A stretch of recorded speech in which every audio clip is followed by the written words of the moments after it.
I am Rick Roberts, and this is another episode of Around the Block. I am excited to be with Bishop Ed Peecher, the COO of Together Chicago. We are in the Westhaven Park neighborhood of Chicago. Just around the corner is the United Center where the Bulls and Blackhawks play, and we're going to take a walk. Bishop, why don't you tell me a little bit more about yourself? Well, I grew up on the south side in Ivy Wells Project, and at the age of 18, during the unrest of the civil rights era, I heard a speech from Fred Hampton. And it was after I had seen the kids of the Southern Christian Leadership Council on a video doing a sit-in at one of the diners, getting beat up. And I thought, holy smokes, what gave these kids all of this courage? And it humbled me, it challenged me. I could not sit on the sidelines. I had to get into the struggle, but I didn't have enough courage to get in the fight without fighting back. So I heard Fred Hampton, and he was the leader of the Illinois chapter of the Black Panthers. So at 18, I became a Black Panther, and I engaged in the struggle for justice. That was my motivation. Wow. The thing that motivated me was a struggle for justice. And then when I was 23 years old, I met the true revolutionary, Jesus Christ. Wow. And I asked him to come in my heart. And then that was in November of '73. And by 2 months later, I was enrolled in Moody Bible Institute. So I attended Moody, got my Bible training at Moody Bible Institute. And then I had a career in the phone company. And I worked there for 17 years. In the meantime, I was discipled by the Navigators. I was starting a Bible study everywhere I went. Wow. And I started one at the downtown offices of AT&T. And that grew into the first church I planted. And it was at first called the Hyde Park Fellowship because we were meeting in Hyde Park. And then it became New Heritage Christian Center. And it morphed into Chicago Embassy Church. Wow. And so I did that for 20 plus years. And just recently turned it over to one of the young men who came to me when he was 9 years old, and now he's pastoring the church. And the Lord has called me to be part of what's happening with Together Chicago, and here I am. So we're in Westhaven Park. Yeah. Tell me a little bit about this neighborhood. I'm going to ask you a couple questions, actually. Tell me a little about this neighborhood, what we're doing here tonight, and what have you seen God do with this? This is the former Henry Horner. This used to be Henry Horner Housing Project, and I'm familiar with the project. Amen. Having grown up in the Ivy Wells Project. Yep. So I know the project dynamic. And we've taken on the assignment to the thing that we do with Together Chicago citywide. We got an opportunity to focus all of that on one community. Yeah. And we've had some spectacular results since we've been focusing our attention. In about a year and a little over a year, this has become an island of tranquility. With the spike in murders all over the city of Chicago and the spike of violence all over the city of Chicago, there is phenomenally low, more than historically low, phenomenally low violent incidents in Westhaven Park. We had one stretch of 116 days straight with no violent incidents at all. Wow. And then we had one shooting, and then we're experiencing some more consecutive days with no violence at all. And I think it's part of the concentrated effort of business and education, but more than anything, it's the mobilization of the church. Yeah. See, the Lord blesses businesses and he blesses education, but he only commissioned the church to be salt and light. He said to his disciples, you are the salt of the earth, you are the light of the world.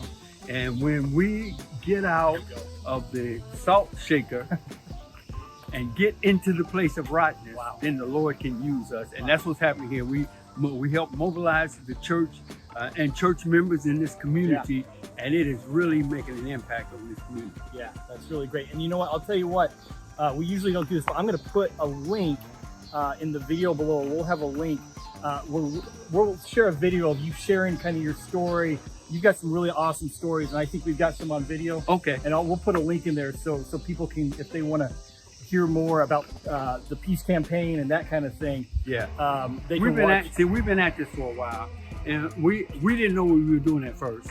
But as we continued year after year, Right.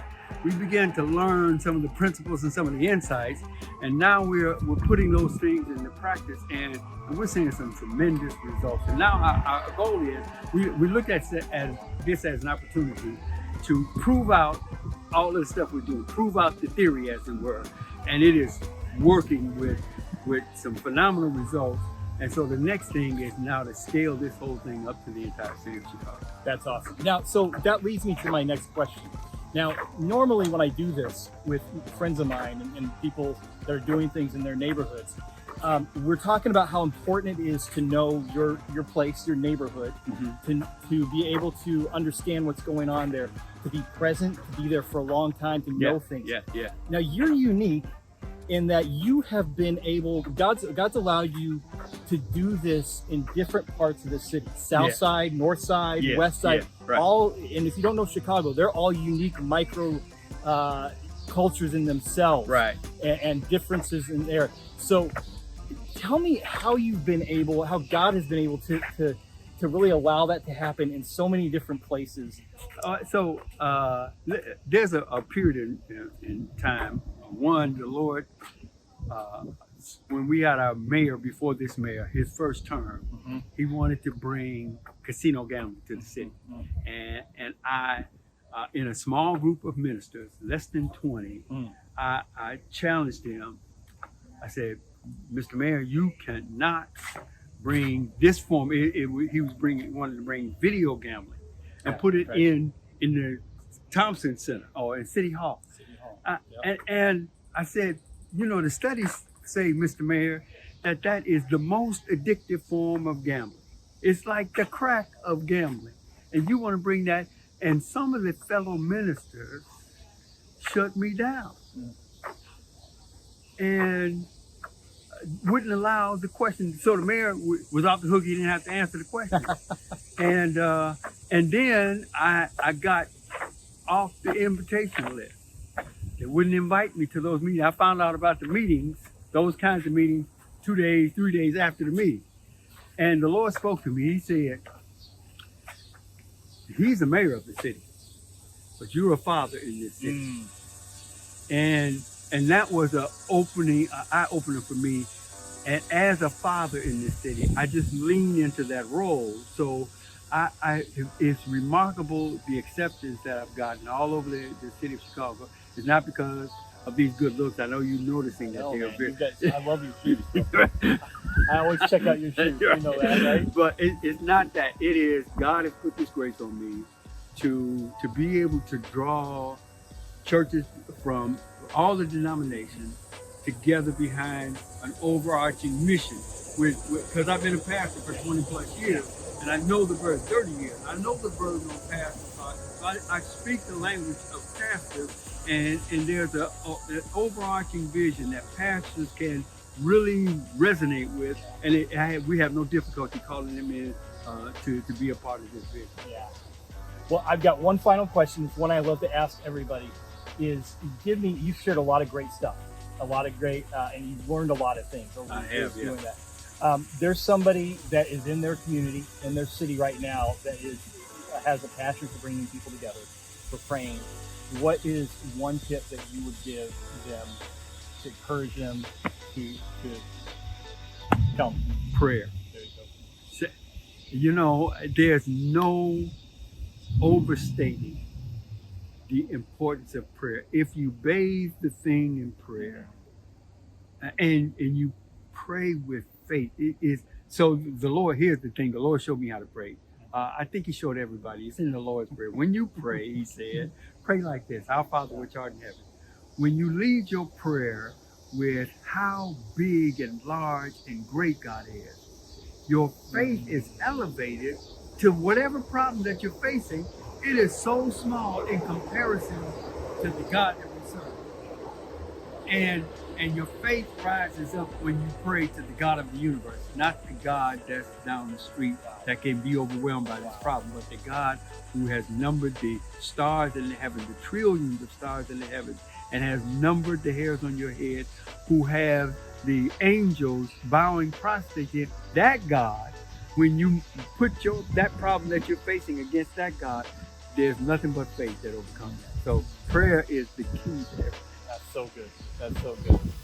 Well, thanks, Bishop. If you want to know more about just how you can get together with others and pray, whether it's in your city, whether it's in Chicago, check out the website we're going to put down here. We'd love to have you check that out.